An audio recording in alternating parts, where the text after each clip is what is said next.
to A Well-Designed Business. My name is LuAnn and I'm so glad you found this podcast. Together with my husband Vince and our partner Bill, we have grown our company WindowWorks from the ground up.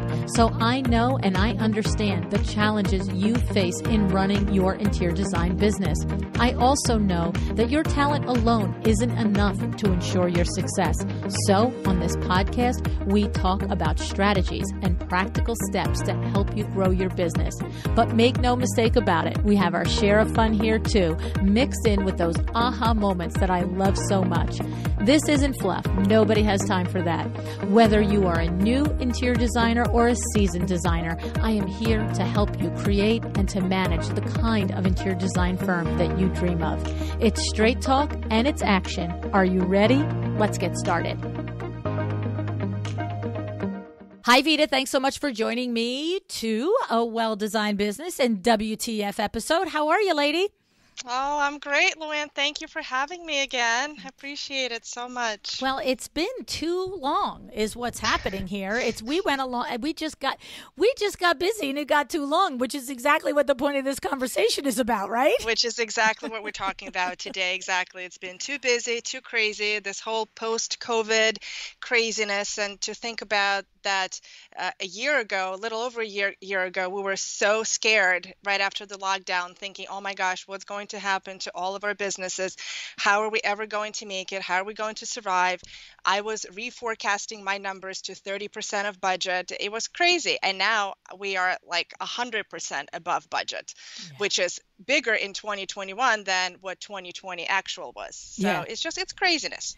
Well, and the thing about it is it's, I guess if you are a new business, right, and say maybe 2019, maybe you weren't in business, and 2020 maybe was your first year, and maybe you did, whether you did 50,000, 100,000, 200,000, if you're at that point at 2021 already where halfway into the year you're already at the 50,000 mark or already at the 100 or 200, that is exciting, and it has a little bit of that feeling of, you know, you're skating on the ice, right? A little bit of like, oh my goodness.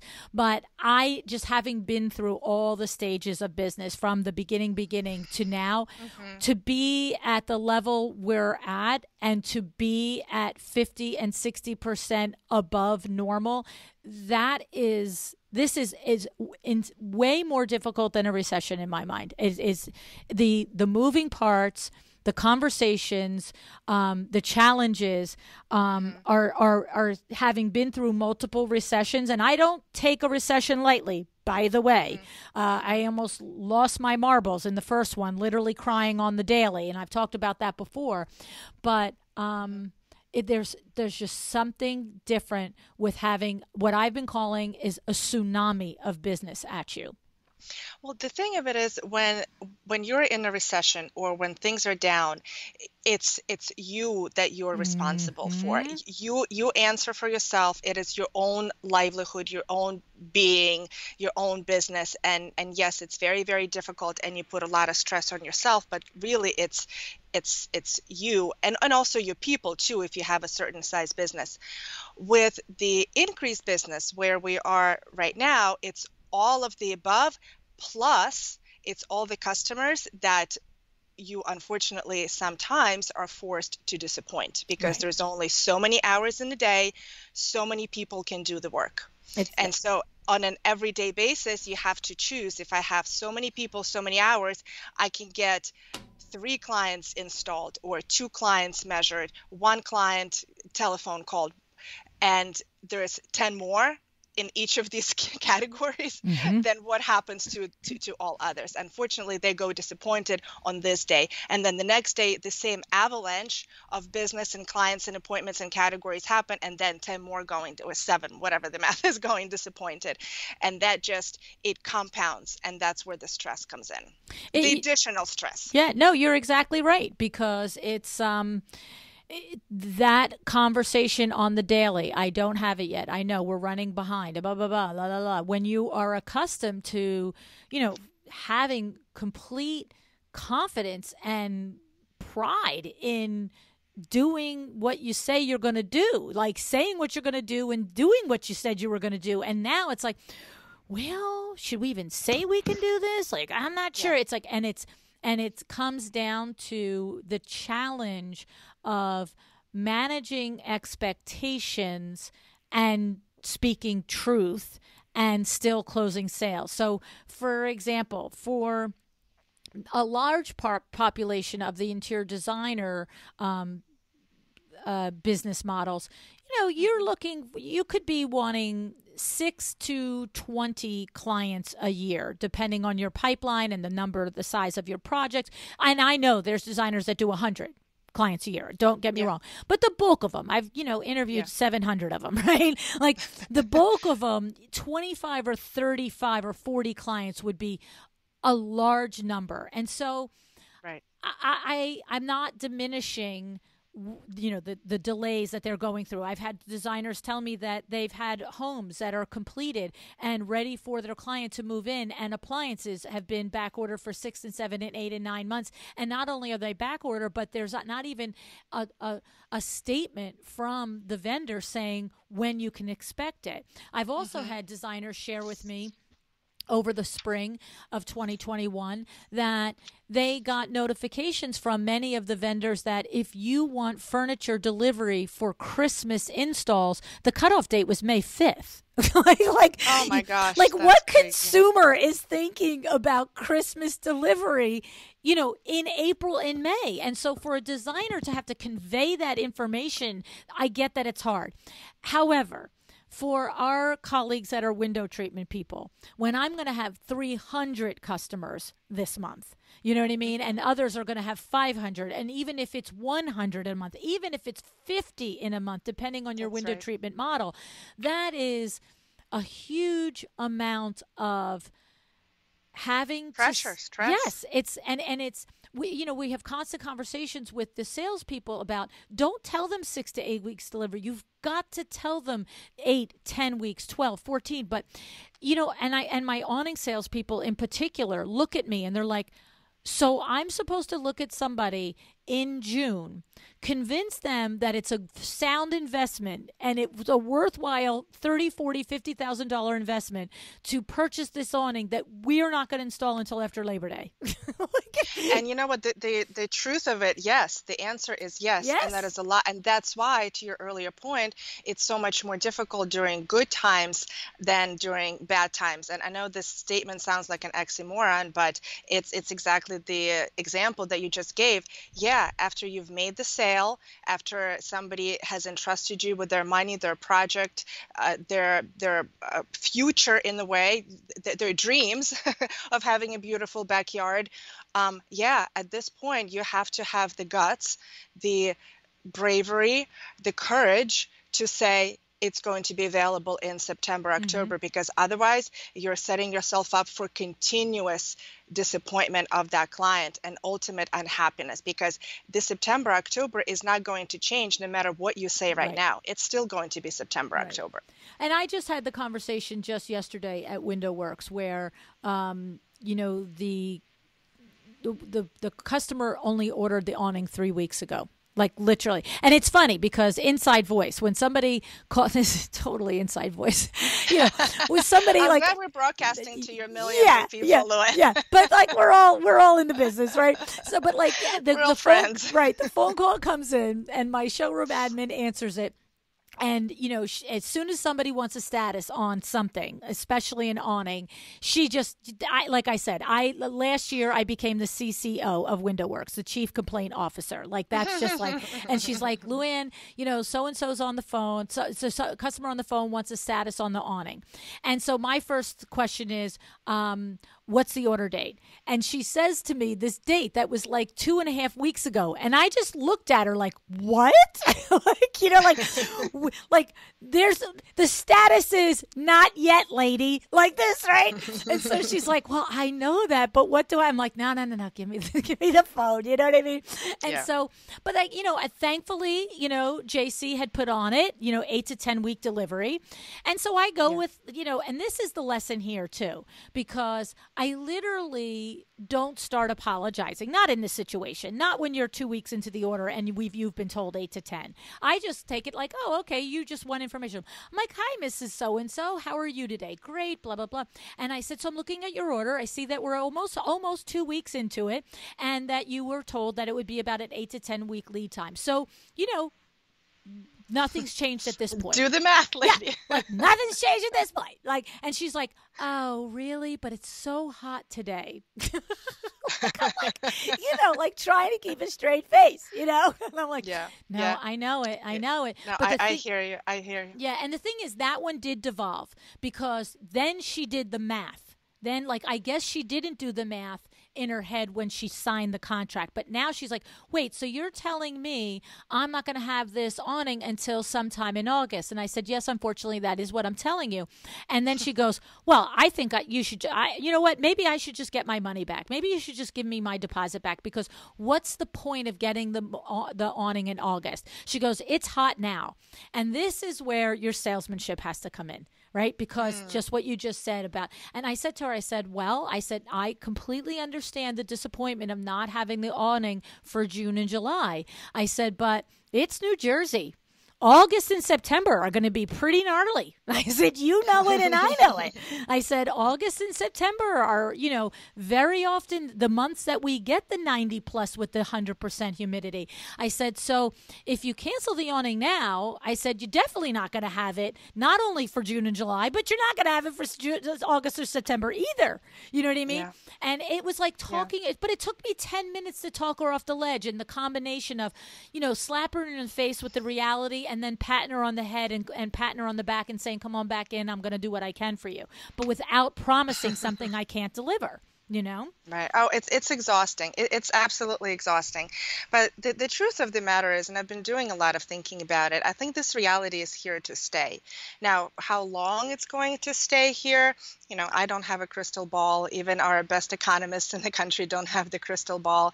But, that convergence of low interest rates and ability to work from home, and the deferred projects that now all of a sudden coming to light, the stock market doing well, all of those demand-driven circumstances, combined with that unforecasted demand and the low staffing and the supply chain disruptions, all of that post-COVID reality, that's going to stay for some time.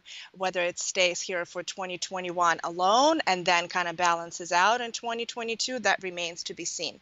But I think it's here to stay for at least the next half a year to a year.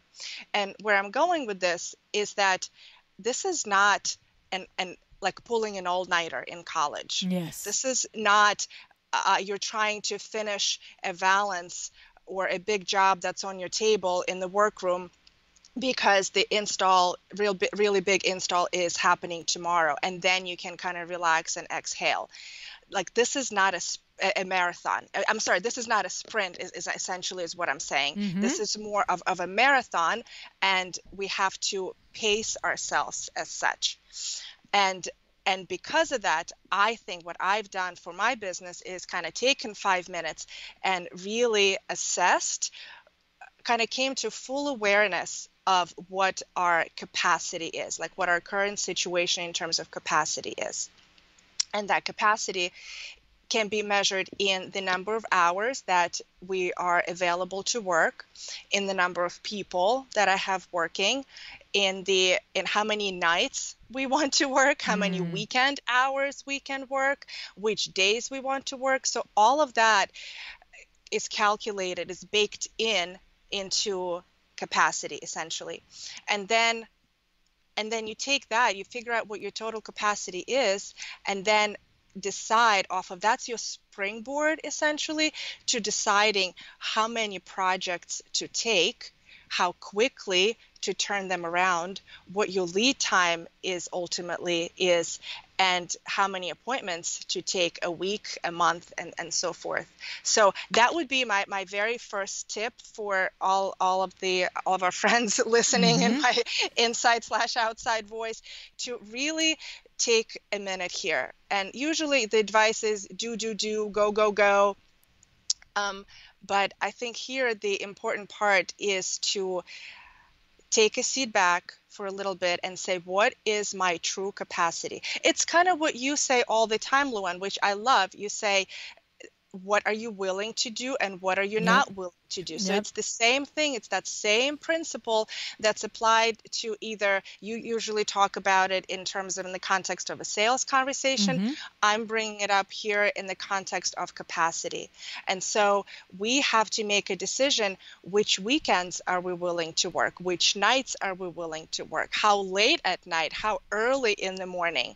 So, and then based on that, then you figure out, okay, if I have, I mean, there's still 24 hours in the day, right?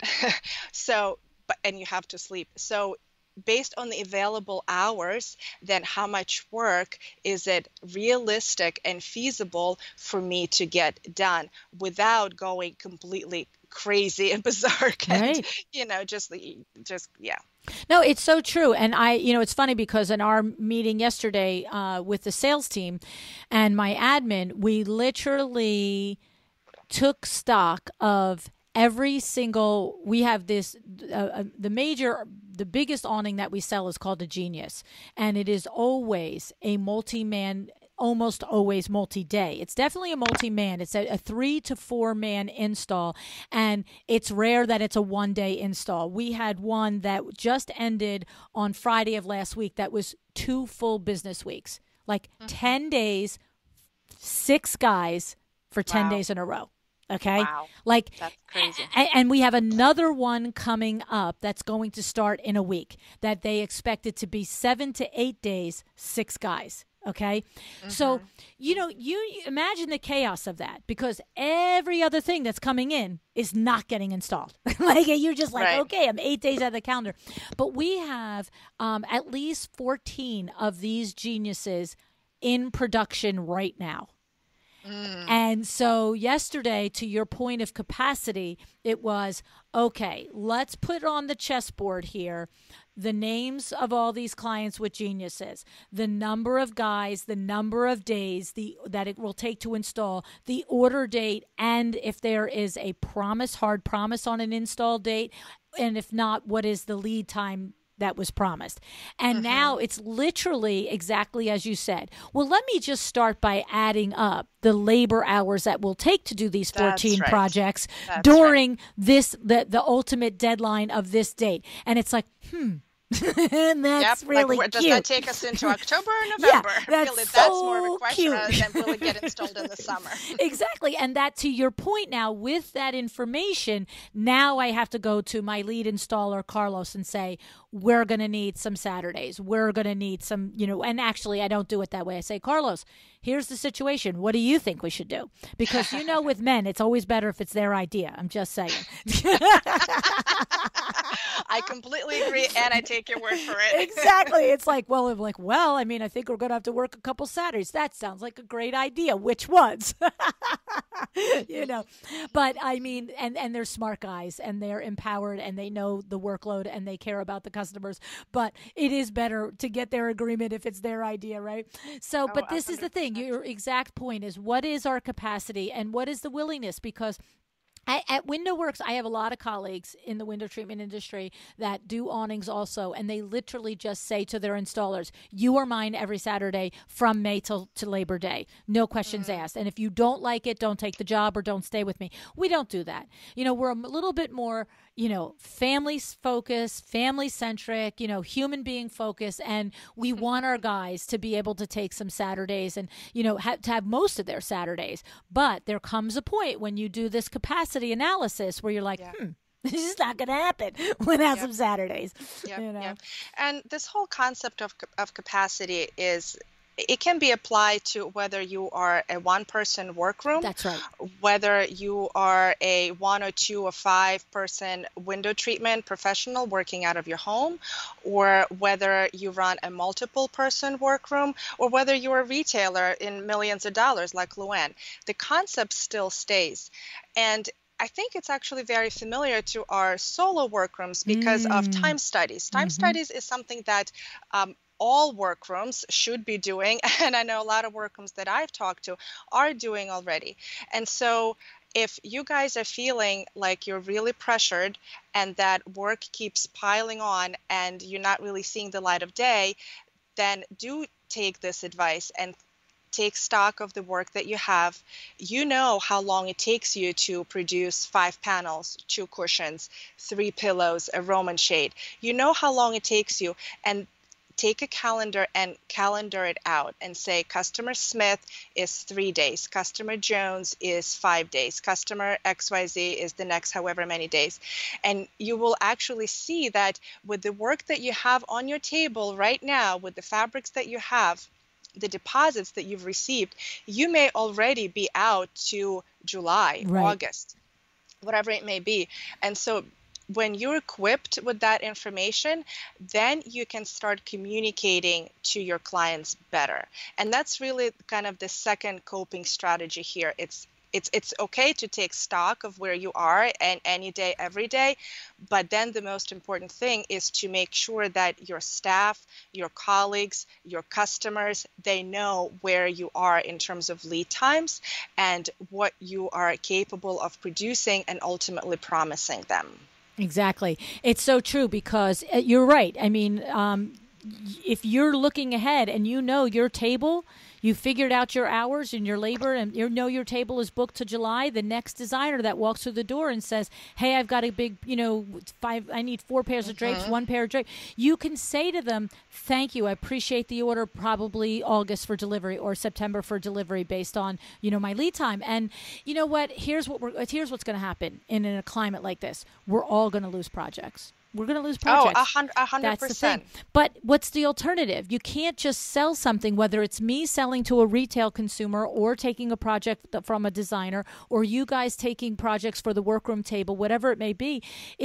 We haven't accomplished anything if we just say yes, yes, yes on the beginning, and on the back end, we're making 16,000 phone calls every week telling how we're dropping the ball. So it's rip the Band-Aid, say it at the beginning, and look, we all have our loyal clients who will stay with us and say, all right, that's how it is. I just have to go, sing the song to my client and tell them the news. And then we all have people that maybe they are a loyal and they're just saying, not on this one. I can't wait. I got to find somebody else. Okay. That's, what I mean? And then we all have the people that are new to us that'll be like, you're out of your mind. I'm not waiting 4 months for this. Okay, see you, bye. What am I going to tell you?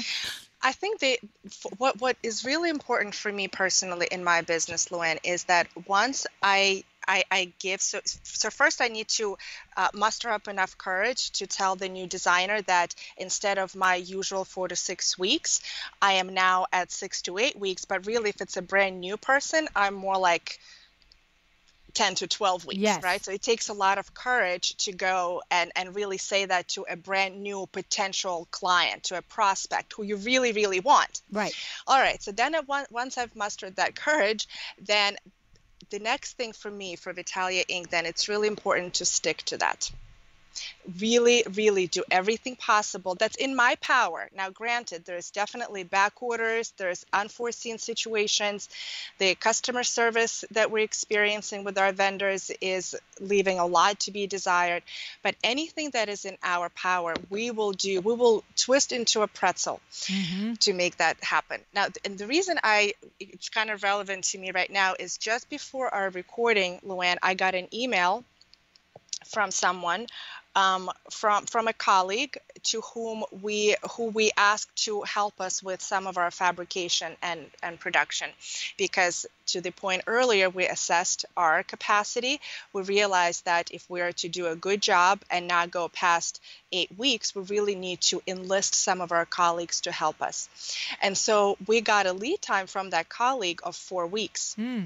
Now, we're not the kind of company who will wait for the 4 weeks, and then once we get the merchandise back, then we go and schedule the installation, because that kind of artificially adds anywhere from a week to 2 weeks to however many more weeks by the time you schedule everything out. We use that 4 weeks to preemptively schedule that install with the customer. So we communicate with the customer and then use that to say, we would like to target your install for beginning of July. Now, it's not confirmed necessarily, it's not in stone, but this is our target date. Now, the communication that I got from this colleague today, just before we got on this recording, is that not only is 4 weeks not possible, but it's 4 to 6 weeks, and it's not really, it's not a definitive answer. It's just a guideline. Now, this is where I start taking issue with things. It's okay to communicate that that your lead time is extending. Like, I will take that every day. If you're no longer at 4 weeks, if you're at 4 to 6 weeks, I will take that every day. And then I will base all of my lead times and communications and install calendar now on a 6-week lead time. But if at the end of that 6 weeks, I go to pick up my stuff and it's not ready because, oh, P.S., it was just a guideline and it's not going to be ready for another 2 to 3 weeks, that's an issue. And that's something that we don't stand for here at Vitalia Inc. Again, going back to your favorite phrase, what you will and will not do. And that's something that I cannot accept at all. Well, so what you're describing there is that since you fabricate, you have done the due diligence of putting out the chart of your capacity, and you have scheduled in Mrs. Smith and Mrs. Jones's work, and Bill, Joe Blow's work, and so you know that on June 8th, that on July 16th, you are going to have on the table Joe Blow's work. That's how you operate. And this other firm, it sounds like, is like, well, right now we're pretty much doing 4 to 6 weeks, but if some emergency hits or something happens, I don't have it scheduled out. If something goes right or goes wrong, things will change. And so when you are the one fabricating, I hear you, that you are the master of your domain at Vitalia Inc. If you schedule, Sally Smith's project to be on your table on a particular date, that's the day Sally Smith's project goes to your table. You don't change it because somebody walked in the door and said, blah, blah, blah. And what I know about you is, if, say, the week before you did Joe Blow's work and you need a remake for it because maybe the carpenter or somebody added a light fixture and now all of a sudden the drapery can't be as wide or whatever the heck it is, right? Or maybe you measured wrong. When you bring that back to the table, that's the type of thing that you're looking at your team and saying, okay, so we're doing 2 extra hours on Tuesday night. We're doing a Saturday morning. You're not like saying, oh, Sally Smith, that was supposed to start on Monday, gets pushed back to Thursday because we have to redo this.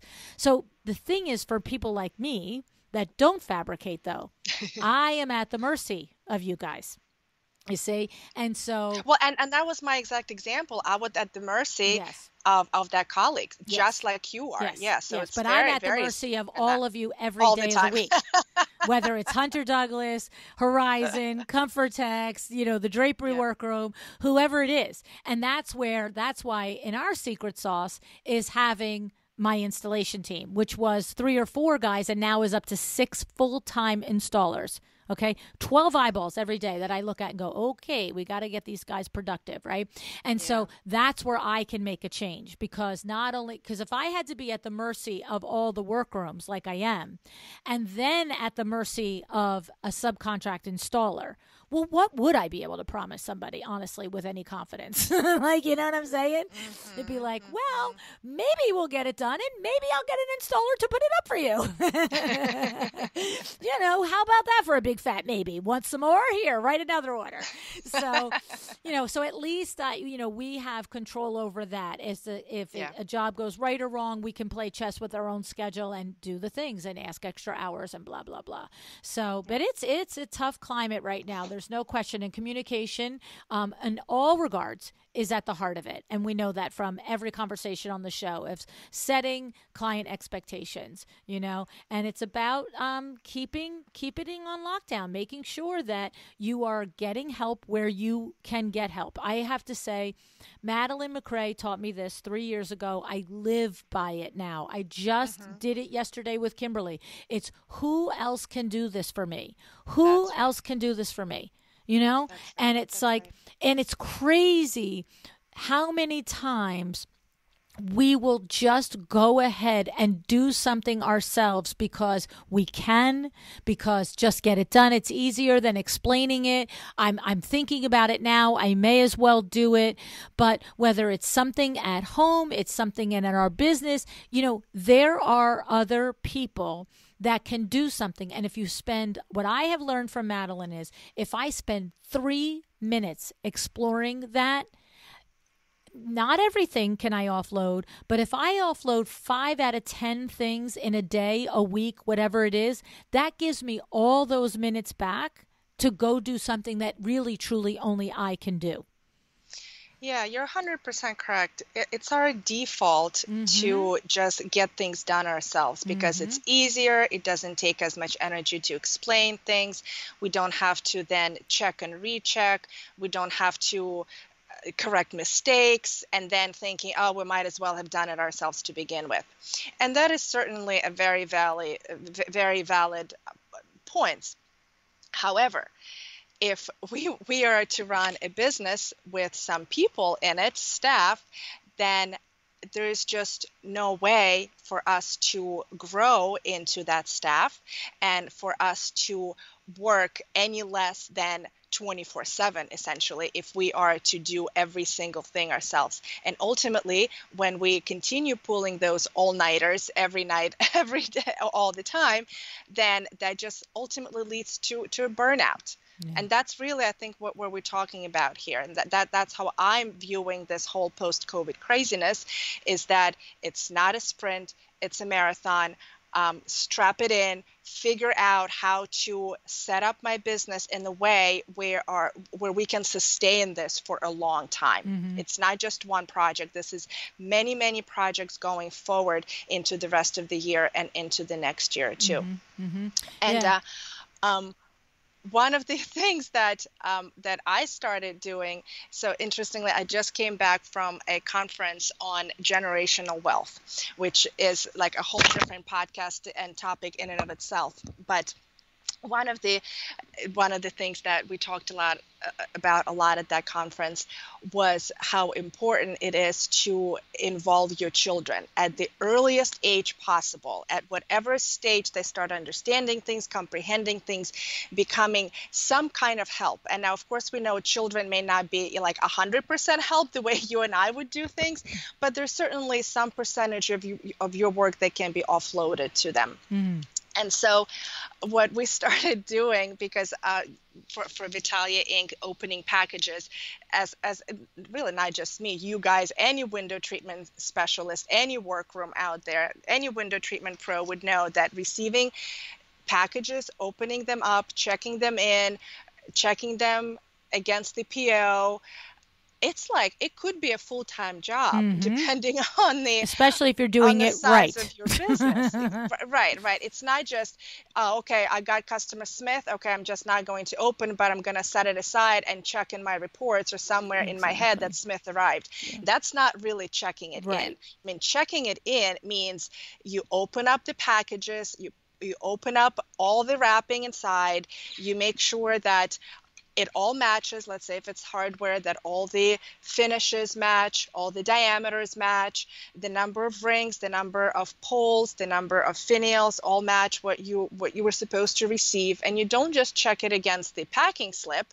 That will most likely match just fine. You really need to match it against what you ordered. Exactly. Okay, so packing slip says 3, and that's how many we got. Great. Order says 4. Love in life. You know what? I mean, something so simple, but do you know, it took me a couple of mistakes to be like, oh, wait, well, this is how you learn everything. That's not how you're supposed to check things. This is how you learn it. You do it, it bites you in the butt, and then you go, oh, not the way to do it. Sometimes it's the most obvious things, and you would think, well, surely I'm smart enough to know that. And you're like, duh. All right, so back to my story about generational wealth and bringing kids into the fold, into the business, into the family, and sharing all of everything that's really happening with you, sharing it with them. And of course, now for me, we're working, because of the fire, we're working out of my house. So if you can imagine, I have a standard colonial 3,000 square foot Bucks County house where you enter center foyer. To the right is the living room. To the left is the dining room. You go forward, it's the kitchen and family room. So it's a very standard in the way house. And so essentially the entire first floor is now taken up by Vitalia Inc. stuff.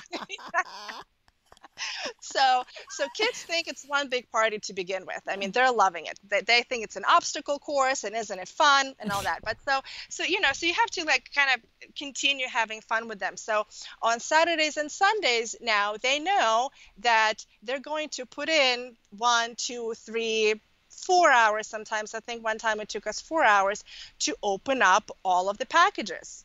And now they know what's a finial and what's a diameter of a rod and what is a splice and what's a French return, and how some finials are crystal and some are acrylic and some are, all that kind of stuff. Yes. So we kind of have fun. We make light of it. We put on music and make funky virgin drinks, and we just we have for kids, not for us. We just have a good time with it. But my point is that this is the time where if your staff is at capacity, which is how my general manager is right now, and I can see that certain things aren't being opened and processed for a certain amount of days, and I know that we need to know what's in those packages so that we can act on it in case it's not the right thing or it's not enough or whatever, some sort of mistake, then I enlist my family. It's all hands on deck, essentially, is what I'm trying to say. And you can have fun with it too. Nobody said that work needs to be incredibly hard. Work can be a lot of fun too. Yeah, no, I think that's great. I worked in my parents' businesses from the time I was 8 years old, and each year you get mastery over one thing over another thing. And it's right. And it instills, forget the actual help that's needed. It instills in your kids, not only the pride of entrepreneurship, but that, you can have some mastery over your own domain, that you are in charge of your future. You can create a path and understand the workings, and then also have helping them understand, problem solving. If there's supposed to be 8 finials and there's only 7, it's okay. Now what do we do? And we take the next step in the communication. We have to communicate to the worker manager that we're missing finials. Don't schedule the install, or whatever it is. You know what I mean? It's all of the things. I love it. It's so good. So good. And for you guys listening, let's say, your kids are too small and can't do it, or maybe your kids are out of the house and not available to do it. The point here is that you can get help that is not as skilled or is not as qualified as you are. And also, they don't have to be like your full-time employees, so to speak. Now that we're heading into the summer, it is possible to get a college kid maybe from your neighborhood, or maybe it's another mom from your PTO who wants to have a couple of hours of additional work, whether it is opening up the fabrics or hardware or all the boxes that come in, they can help with that, or whether it is doing some unskilled work in your workroom. There's a lot of unskilled things that could be done in the workroom, like, pressing hems and doing cords and checking things in. So there's just, we can, create, there's a list, the whole list actually in the Facebook group, the Soft Furnishings Facebook group, of all the unskilled tasks that could be done in the workroom. So the idea here is that during this time of prolonged increased demand, where the demand on you is high, but you haven't multiplied in supply necessarily, you can get some outside help that may not be as qualified as you would have otherwise wanted to, but it helps you on a temporary basis, and again prevents you from that burnout, which is what my main point of this podcast is. We're in this for a very long haul in this situation, and unless we individually and collectively as an industry do something about our everyday workload and capacity, we're heading in for a massive burnout. Yeah, no, it's so true. And to my point, who else can do this? The person isn't going to do it as quickly, efficiently, to the level that you're going to do it. But when it's this tsunami, there's other things that only you can do. And you're going to have to just look aside at somebody else doing something a little slower, a little this, a little that, as long as, the accuracy at the ultimate is covered. That's just where it's at. That's just exactly where it's at. So I agree with that. This is also a very interesting time because during this time of, really big challenges, usually we know, as COVID has showed us last year, that during time of challenge, there's also a lot of silver linings too. For us, and I know for you guys too at WindowWorks, because I talk to Kim on a weekly basis, one of the silver linings is that we are forced to research and ultimately find new resources. So, for example, let's take hardware. I mean, hardware is on ridiculous backorder. I mean, just ridiculous, especially take like brushed gold finish. And I mean, you're not getting it until October, November. It's crazy. It's crazy. And so we have the usual modus operandum is we put the purchase order together. We place it with our usual vendor which is from which catalog we sold it to the designer and the client. The vendor comes back and says, no, it's on back order until such and such time. We say, okay, of this order, what do you have?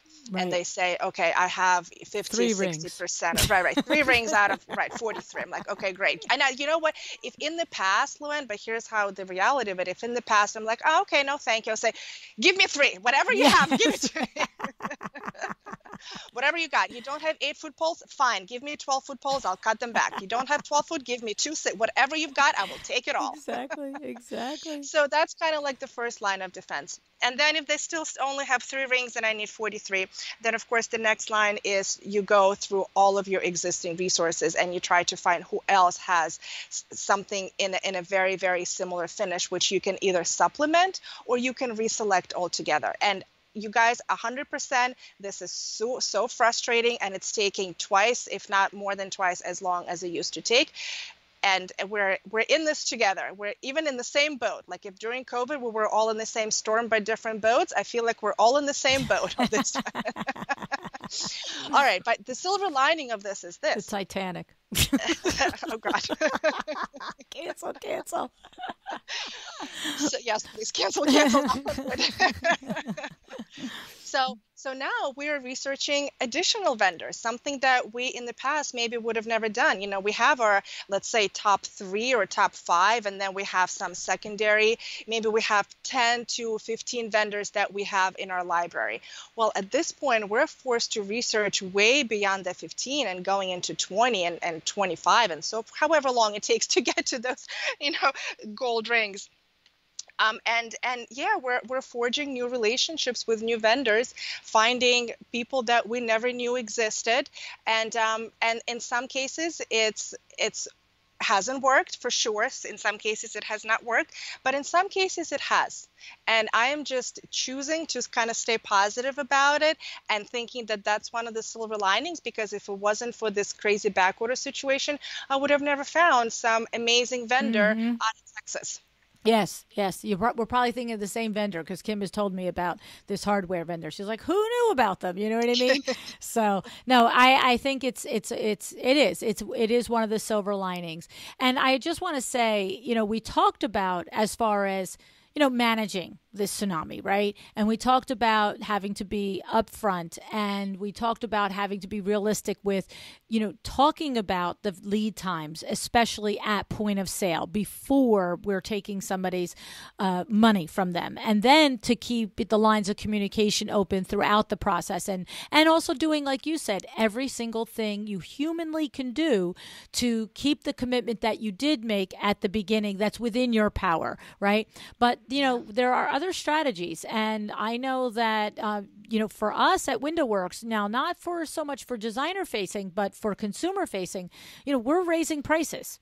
It's like, if you want it, if you want it, you're going to pay this money and you're going to wait the lead time. And if you don't, that's okay, because there's 59 million people at the door behind you. And Vinny is constantly walking around going, raise the prices, raise the prices, raise the prices, raise the prices. You know what I mean? Because that is a gatekeeper of sorts, right? I don't know how you handle that at your end of the business. No, I agree with you 100%, LuAnn. I think there are 3 main levers by which you can control, quote unquote, faucet. Number 1, increase the pricing. Yes. And just by definition, some people will get dropped off because they don't want to pay that price. You can move out your lead times. So just like I think all of us are doing, like if I, for example, Vitalia Inc., we were at 4 to 6 weeks. At this point, we're telling people 6 to 8 weeks. And I think going forward, we're depending on the project, we're going to have to quote 8 to 10 weeks. So again, that's going to, for some people, that's not going to be good enough, and they're going to go elsewhere, which is fine. It's completely their prerogative too. And number 3 is that we can move out our appointment lead times. So if in the past, if a designer, or well, usually for us as designers, if she calls and she says, I'm looking for next week, what do you have? We would usually have some sort of availability and we would make it work. At this point, because of our production capacity and our human capacity to even process all these orders, it's not about giving that appointment for next week. It's about sometimes not even the following week, it's the week after. So that we can manage what we have got. And actually, that brings up an interesting scenario that I just thought of. My window treatment specialist, Beata, who I've talked to about here before, who is absolutely wonderful, and I count my blessings every day for having her. Like, she booked herself every day for this week. And my process, Vitalia Inc. process, is that we are in the office on Mondays because we have our Monday afternoon meetings. For us, it's Airtable, where we go through every single project, decide, figure out what needs to happen, the statuses, and so forth. But I also require that there's another day that we are all in the office together so that we can catch up on the paperwork, catch up on production orders, catch up on estimates, catch up with each other too. I mean, that human interaction, I think, is very important too. And so what I know will happen with Beata is she's an incredible hard worker. She will start working nights. It is not unusual for me to receive emails from her at 10, 11, 12, 1 a.m. I mean, crazy. I mean, and she would churn out 1, 2, 5, 10 estimates, and some really complicated estimates too. Now, that's all fine and dandy if we were in the sprint. Right. And I keep coming back to that point, but we're not in the sprint. This is not just 1 week of increased hours and really, really hard work. I mean, this has been weeks, if not months. And to my understanding and my crystal ball predictions, this is going to stay for a little bit of time. So what I keep telling her is that, and at first it was like Beata, we really need to have 2 days, and you need to have another day in the office. You really need to catch up. I don't want you working crazy hours like this every day. It's not sustainable. It's not possible. And so the nice way, LuAnn, did not work. It did not work because left to our devices. Yes, she's driven and she's going to do what she does. She is driven. She's motivated. She's super nice. And when the customer calls and says, oh, Beata, but can't you just see me, please? I have this customer and they have this project and they have a wedding coming up, or they have this and the other thing. She's going to default to her device, and her default is to be nice and to go and to help, which I love her for it. And of course, that's what Vitalia Inc. stands for too. But me, as the CEO of our company, I have to think beyond that. I have to be able to see beyond that. And what's beyond that, what I'm seeing is a burnout, and I don't want that. So at this point, it's not can you please make sure to be in the office 2 days a week. It is a requirement that you are in the office Monday and one other day. It's a requirement now. And so I'm seeing that this week it didn't happen, and that's going to be a conversation. Yes. Well, it's funny because the same thing we had. I was made aware last Friday that my son-in-law, JC, who is one of our sales reps, was at the office until 2:15 in the morning.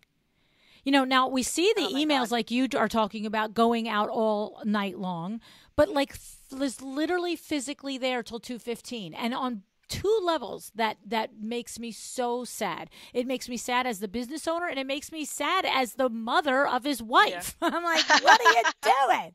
You know what I mean? But like I literally will go through their calendar and I will block, because what happens is my sales reps will block their own time. They'll block 3 hours in the office here, 2 hours in the office here, and then either the admins at the office, they won't blow by it, but they'll call and say, hey, you blocked yourself for office time at, from 10 to 12 on Thursday, but I've got somebody that's in the same town and, should I put it in? And they say yes. And so I'm watching so easy this. to slip those in, so right? I'm Well, watching can't you this just happen. Right. I'm watching this happen over the last several weeks. And then finally I went in and I blocked hours for each of them. And I wrote, per LuAnn, not to be scheduled through. And I literally called the admins. I said, I don't care what anybody says to you. The only way you schedule through this is you call me. And if you don't want to call me and hear me tell you no, then just don't schedule it. You know what I mean? It's because they need the time to do the quotes. They need the time at the office to see the installers and ask the questions. They need the time with the admins to facilitate the production of the orders and answer the questions that happen during production. And it's impossible. And they need to be protected because, as you said, and this is the same thing. I haven't used the word marathon and sprint. I just guys, this isn't just for the next week. Hang on. This is exactly. We've you been cannot holding sleep on. This off. Yes. This is not, you cannot sleep this off. No, what happens is my admins will be like, well, if the first available appointment now for a sales rep is 3.5 weeks. I'm like, I understand that. Well, what do I say to the customer? You offer that date. And it's and then I hear them, well, hi, yes, I'm so sorry. The first appointment I can offer you is, July 5th. I'm like, no. The conversation is, that's terrific. I'd be happy to send JC to see you. I have Tuesday, July 5th or Thursday, July 7th. Which day is better? Oh my gosh, it's all about the delivery. And they're still going to come back and say, oh my God, not until July. But you see, everything I ask my people to do other than put a drill in my hand, I have done. And I am there. I am at WindowWorks every day now. I am the CCO. I am there every day. I am answering the phone. I am making the appointments. And when I say, hey, Tuesday, July 5th or Thursday, July 7th, not until then. Yes, that's my first available. Would you like it? I just keep rolling with it. And then, yes, you have the 2 out of 10 that are going to be like, that's ridiculous and that's absurd and I can't wait that long. Well, how long is it going to take to get it if I wait that long for an appointment? I'm like, well, it's going to take another 8 to 10 weeks to get you. Well, I have to wait 3 weeks for you. Yes, that is what's happening. And then in a much nicer way, I'm like, have you looked around? Everybody and their brother is at home in their yards, and they all want awnings. You know what? And that's something that I tell my people all the time too, because they're very stressed out that they are not providing the type of the level of service, that standard of service that we used to in terms of being available or not having back orders or our lead times. And so I can see that they're really stressed out about it. And so, of course, I have many conversations with them how, this is where we are and this is how it is. But to your point, just that you made a second ago, I also say to them, this is our entire industry. It's not just us. It's not because Vitalia Inc. is doing a bad job. We're not an isolated island. This is the entire industry, of which window treatment industry is actually a very small subset. But this is the entire construction building industry, of which the interior design industry is a subset, of which the window treatment industry is a subset, of which Vitalia Inc. is a teeny tiny little speck on the map. Exactly. Well, and that's the same thing because they're upset about telling designers that we can't this and we can't that. I'm like, listen, designers are waiting 12 months for a stove. They get it. Just tell the truth. You know what I'm saying? Exactly. From the very beginning, you have to say the way it is, not the way it used to be. Right. And even though that used to be was only maybe about a year ago or just before COVID, and what is now is so new, they're not quite equipped, or they don't quite have that natural innate ability yet to have all those words roll off their tongue just the way you did. But that's where we're going in the future, in the foreseeable future at least. So what I tell my people is the faster they get used to this new reality, the easier it will be for them to do a really good job, because the standards are shifting and we have to shift with them and stay agile. So looking ahead to the future, you know, we have outlined the challenges that we're in, some strategies and coping mechanisms to get through it. As you said, we don't have a crystal ball. It'll be interesting to see what 2022 brings. I mean, all of us are experiencing such high percentage of growth over previous years. You know, we have lots of conversations about, will we go back down to 2019 levels and then start to grow again at a normal pace? Will it just stay what it is and keep going from here? I don't know the answer to that. I think probably by Q4 of this year, we'll start to get a sense for what that 2022 might look like. But right now, it is literally just managing what's on our plate, doing the very best, as you said, finding the silver linings in it, protecting your firm, your staff, your clients, your reputation, all the things. And, you know, like just this is the thing.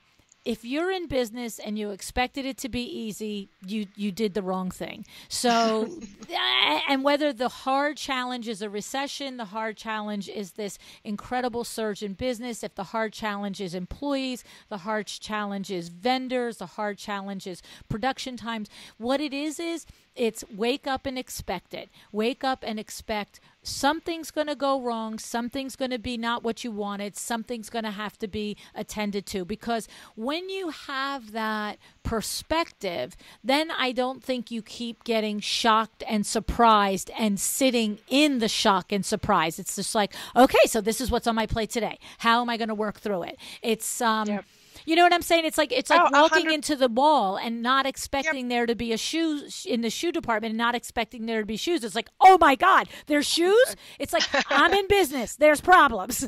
It's like, oh my God, there's a back order versus like another back order. That's it. I'm going to deal with it. I'm going to find me another vendor. That's it. So, you know, a little while ago, a colleague of mine dropped this phrase that I never forgot. He said it slightly differently and I appropriated it, but I use it for myself all the time. I use it with my staff all the time. I've used it in the class that I taught for LuAnn University several times. And it is, nothing is as good as it seems or as bad as it feels. Ah, I love that. Right? I mean, I just love it. Nothing is as good as it seems or as bad as it feels. I love it. This too shall pass. That's right. That's great advice. I have to say that's great advice.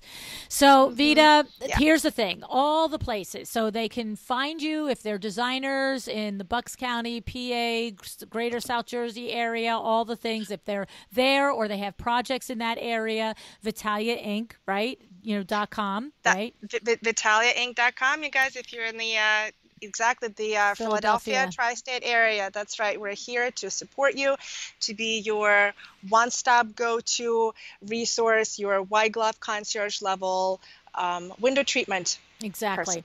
The other place is that you have the WTF Live, which is the Instagram and Facebook episodes that you do with Kim from WindowWorks every Friday. My friend Kimberly and I, we geek out on all things window treatments. We started it a year ago. We just celebrated our 1-year anniversary. Amazing. And yes, every Friday at 12, we're going live on Facebook and Instagram, and we talk about drapery panels and pleats and valances and cornices and two-story windows and challenging windows, and we highlight designers. So all things window treatments. It's a great place for inspiration and education for interior designers. Yes, and so that's Fridays 12 Eastern, 12 p.m. noon Eastern, and the thing there is that's much more focused on the product, on the pretty, as opposed to here where we on WTF we talk about the back end, the business end. And then also, of course, you are part of Lu University now, and I just want to share that you just taught in the spring session, the spring semester, you taught scaling your window treatment firm to 1 million. And there were, I don't know, more than a dozen people that took that class, and there were retailers like myself, there were workrooms like you, and the feedback is incredible. And if you can imagine just the the organized way that Vita approaches her business, and then to be with her every week for 6 weeks and have her pull back that curtain and break it into 6 modules and chunks on teaching you how to organize and, look at your business, organize it, think about it in terms of all the things, scaling, capacity, growth, all that stuff. And I have a chairman of the board client who is a window treatment workroom, and she literally every single week would just call me and say, oh my God, she blew my doors away again. She just blew the doors away again. So high praise, because this chairman of the board is a 20+ year veteran of the industry and is one of the smartest business people I have come across as well. And so you'll be She just left me a Voxer this morning telling me how she has already implemented one of the big modules that I taught. I mean, it was a whole project management system. It's a really big chunk to bite at and to, really implement. There's a lot of thinking that goes into it, a lot of testing and back and forth and investment in terms of your financial resources, bandwidth, and all that. Anyway, so she left me a Voxer this morning explaining exactly how she's done it already, which was I was so excited. Yes, when I meet with my chairman of the board, we meet every month for an hour, and we meet 4 times throughout the year for the whole day. And we just had our all-day meeting last Friday, and we spent a good hour and a half, 2 hours reviewing all of the components of your class that she felt were worthwhile to bring to her business, and then had conversations about how to do that transition and what it would look like for her. So I'm so thrilled that you're part of Lu University, and you will be giving that class again in the fall semester. So fall 2021, Vita will be giving that class again. So I'm super, super happy that we have you in all the ways here connected to, because you're just so you're such a smart, intentional business person. And so I have to say this one funny story.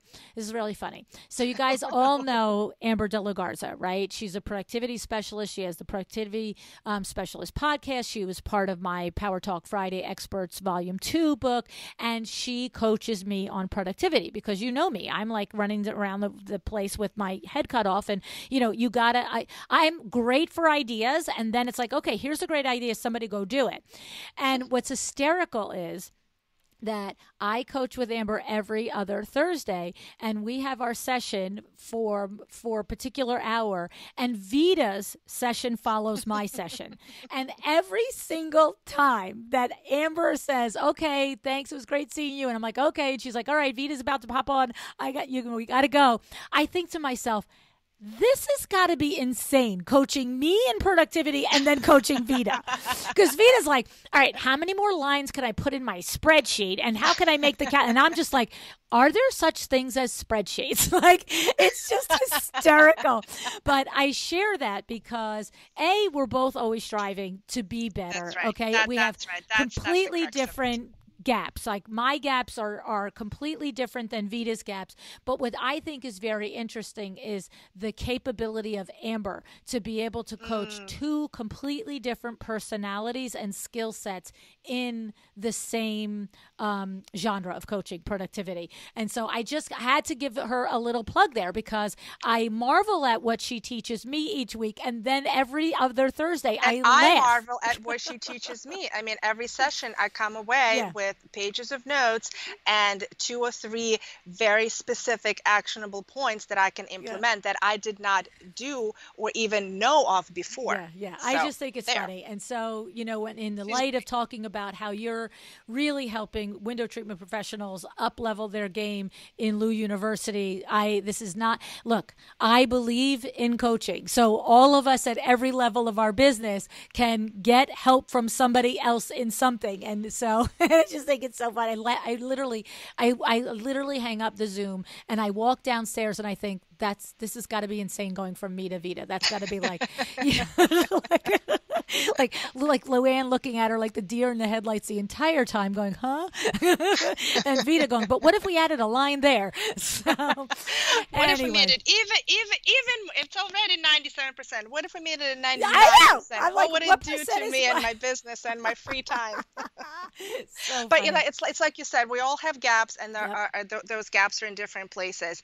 And just because I'm strong at spreadsheets, it doesn't mean that I don't have gaps someplace else that still have to do with productivity. So no, I think it's awesome. It's a testament to actually each of us always trying to do what we do better, and that is the point, and that's all we can do, and that's sort of the wrap up for this interview here, this conversation here is. You just got to do what you do it a little bit better every day, every time, and if you do that, you can look in the mirror. Even if you drop a ball, you make somebody unhappy or disappointed, or you make a mistake, if you know that you're actively trying to do your best, then that's what it is to be an entrepreneur. It's just one foot in front of another. And be really intentional about it, not reactive, not because somebody said, can't you just, very intentional. LuAnn, love that line of yours, really decide what you will and will not do. And it goes to all facets of entrepreneurship, as is personal life, but in the context of this, for running your business, decide how many hours you will work, decide how many weekends, how many nights, how far and hard are you willing to drive your people. Know what you will and will not do, and off of that, make your decisions and communication. Yes. And then, Vita, you have to decide to be excellent. That's it. Decide all of that, and then decide to be excellent. All righty. Thanks so much for joining me today, Vita. So much fun with you, always. Oh, thank you. Have a great day. Thanks so much, LuAnn.